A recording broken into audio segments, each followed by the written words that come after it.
Nous sommes au siège de la SICOJI à Adjamé. C'est ici que se déroule l'opération de présouscription au logement depuis le lancement le 28 mars dernier. La maison sociale part de 5 millions à 10 millions et la maison économique part de 10 millions à 15 millions. Au niveau technique, la maison sociale va de la 2 pièces à la 4 pièces. Quand ce sont des maisons basses, ce sont des maisons évolutives. Ça veut dire que par la suite, quand vous avez acquis ces maisons, vous avez un espace qui vous permet d'agrandir le nombre de pièces ou d'augmenter le nombre de pièces. Mais ces maisons aussi peuvent être en appartement. Quand c'est en appartement, en immeuble, ça fait R+4 au maximum. Les pièces sont déjà plus grandes, on ne peut pas faire de modifications. C'est pareil pour la maison économique. Nous avons des milliers de personnes qui se sont déjà enrôlées et ça continue tous les jours. Les banques sont prises d'assaut. Nos guichets également fonctionnent tous les jours. Les choses se passent normalement.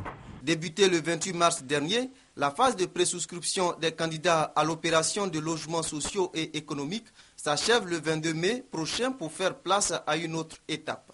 Seulement une préoccupation, les gens versent 30 000 francs.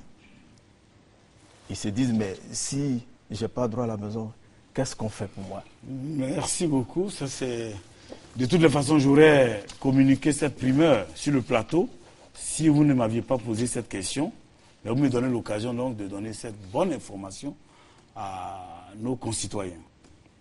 C'est vrai, la SICOJI a été retenue en tant qu'entreprise de prestation. Ce n'est pas en sa qualité de promoteur ou de développeur que la SICOJI réalise l'opération de présouscription. C'est en tant que concessionnaire de l'opération de présouscription. Le projet a été présenté en Conseil des ministres et l'ensemble du gouvernement a accepté que la SICOJI réalise cette vaste opération. Mais la SICOJI est une société d'État. Elle devait donc couvrir ses frais, ses charges, je vous l'ai dit. Absolument. Parce qu'il y a eu quand même plus de 350 jeunes Ivoiriens qui ont été recrutés par la SICOJI. Et donc, quelque part, ils ont contribué à faire face aux problèmes de l'emploi. Ils les ont formés, ils les ont déployés sur l'ensemble du territoire national. Il faut saluer cela. Il fallait faire face aux charges de fonctionnement dans le cadre de cette vaste opération. Donc la SICOJI était en droit d'attendre de l'argent.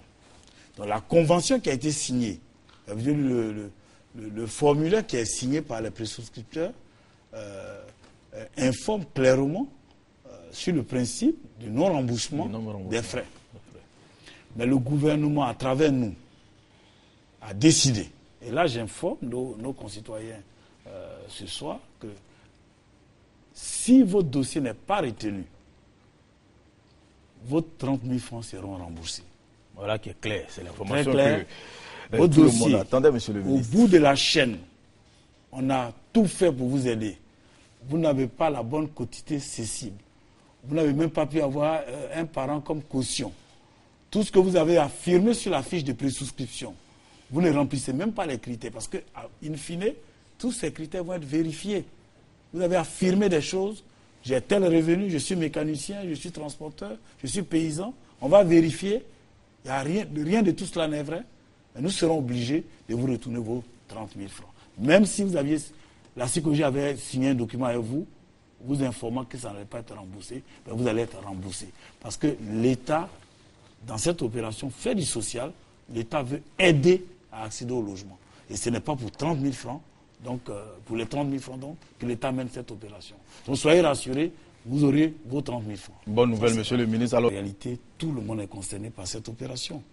Que vous soyez donc éligible aux logements sociaux, parce que vous avez un salaire qui est en deçà, ou le revenu du couple est en deçà de 400 000, ou que vous avez un salaire au-delà, vous êtes concerné, parce que vous pouvez souscrire pour les logements de standing. Et si vous voulez aussi, vous pouvez souscrire pour les terrains. Et donc, j'ai vu que... Les terrains viabilisés. Les terrains viabilisés. Donc, c'est très important. Et à ce stade-là aussi, je peux dire que même les non-nationaux, c'est-à-dire nos frères étrangers qui sont en Côte d'Ivoire, qui ne sont pas éligibles pour les logements sociaux, peuvent souscrire pour les logements de standing ou pour les terrains viabilisés. Donc, cette précision elle est importante. Et ceux de la diaspora? Ah oui, bien sûr, la diaspora peut s'inscrire à travers le site de la SICOGI qui est www.sicogi.ci. Alors, au niveau, quand notre ami qui a Bobo, qui voulait savoir les prévisions sur le coût de terrain, je crois que sur la fiche de présouscription, il y a eu des tranches qui ont été fixées. C'est à lui de cocher la tranche qui lui convient, parce que bon, c'est à lui d'apprécier. S'il peut acheter un terrain dont le coût oscille entre 3 000 francs et 5 000, 5 000, 10 000, il coche la tranche qu'il arrange. Alors, notre ami Ouattara qui dit qu'il a un compte... il demande s'il n'a pas de compte bancaire, mais il a un aval. Il faut qu'il comprenne. Au final, cette opération va contribuer aussi à relever le taux de bancarisation. Il faut dire que notre économie aussi ne peut pas être moderne. Pour un pays qui se veut émergent donc, dans quelques années, on ne pourra pas donc atteindre ce niveau-là si nous n'améliorons pas le taux de bancarisation. Quelque part, cet ensemble, chaque occasion est bonne. Il peut venir aujourd'hui, mais au final, il va falloir qu'il s'apprête à ouvrir un compte. C'est comme la clause de disponibilité du numéro de compte contribuable. Nous avons demandé aux concitoyens qui peuvent venir s'engager aujourd'hui. Mais plus tard, il leur faut avoir absolument un compte contribuable. Ce n'est pas trop compliqué. Il suffit de se rendre donc dans un bureau des impôts et puis dire un peu, déclarer un peu ses revenus, même si on n'a que le SMIC dit voici mes revenus, je veux un numéro de compte contribuable. Ils vont vous référencer dans leur base de données et vous remettre un document. Tout cela pourquoi? Parce que quand même, c'est une économie qui se veut moderne. Tous les mécanismes qui ont été annoncés plus haut, en réalité, c'est à travers les impôts des autres. Voilà, quand on dit qu'on a de l'argent sur le CDMH, quand on dit qu'on aura de l'argent sur le FSH, dont on n'a pas beaucoup parlé, c'est l'argent des autres contribuables. Il faudrait que ceux qui veulent bénéficier d'un logement se disent qu'un jour, ils vont être aussi des bons contribuables pour aider les générations à venir. Il y a un autre qui a parlé de... Faut-il un compte courant ou un compte d'épargne? Non, il est bon qu'il ait un compte courant. Il est bon qu'il ait un compte courant. Il peut avoir aussi un compte d'épargne. De toutes les façons, les banquiers vont trancher. Je ne suis pas banquier. Je pense que l'un ou l'autre peut passer. L'un ou l'autre peut passer. Vous demandez également, est-ce qu'on peut prolonger le délai de souscription? Nous n'allons pas prolonger le délai de présouscription d'un seul jour. Le dernier délai, je crois, c'est le 22. Et c'est vraiment la date butoir. De toutes les façons, pour la première année, il fallait 20 000. Nous sommes à 24 000 juste avant d'entrer dans ce studio. Chaque jour, mes collaborateurs me font état de ce que, en moyenne, 1000 personnes s'enrôlent sur l'ensemble du territoire. Jusqu'au dernier jour, nous serons autour de 30 ou 35 000. Pour un objectif de 20 000, c'est largement suffisant pour la première année. Et l'année prochaine, peut-être que le requérant doit patienter, mais sauf que les logements étant réalisés par phasage, vaut mieux être dans le premier train. C'est ce que je conseille.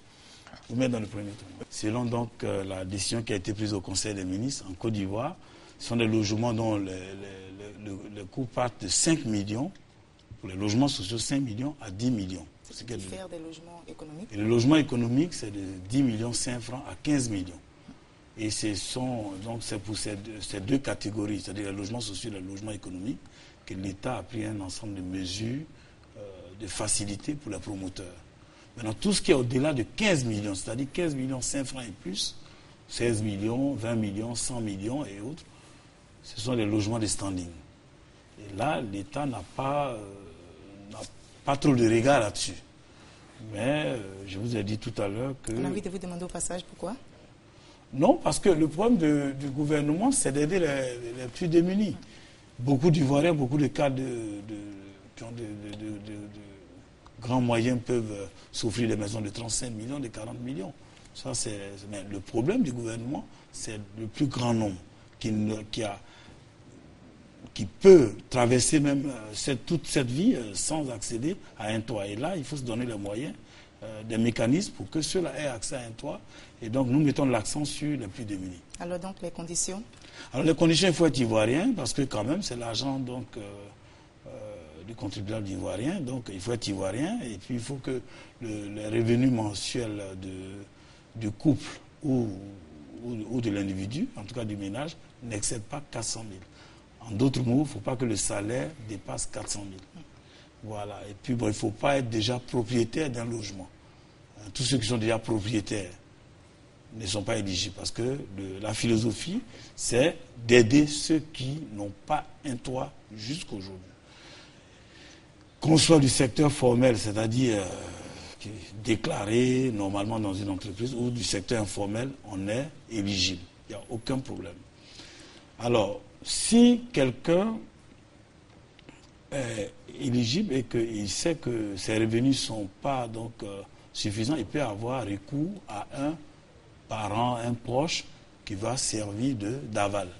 C'est-à-dire qu'il vient remplir les formulaires pour dire, moi, j'ai déjà une maison, j'ai des revenus déjà, je suis payé à plusieurs millions, mais donc moi je voudrais aider telle ou telle personne. Et là, c'est dans la vérification des dossiers qu'on se rend compte qu'il n'a pas, certainement, il ne répond pas à ce critère, alors il peut... Non, il peut aller au guichet tout en sachant. Vous savez, tout à l'heure, lorsque la dame qui gère le standard a parlé, elle a fait état d'un des téléspectateurs qui a ses moyens, ses moyens limités et veut avoir recours à un aval.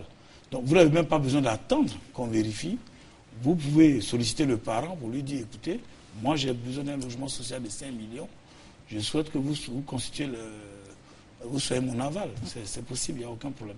Alors l'aval peut sponsoriser tout au plus 5 personnes. Voilà. Est-ce que c'est pas trop? Non, on a décidé comme ça, parce qu'on s'est dit que nous sommes dans un environnement africain.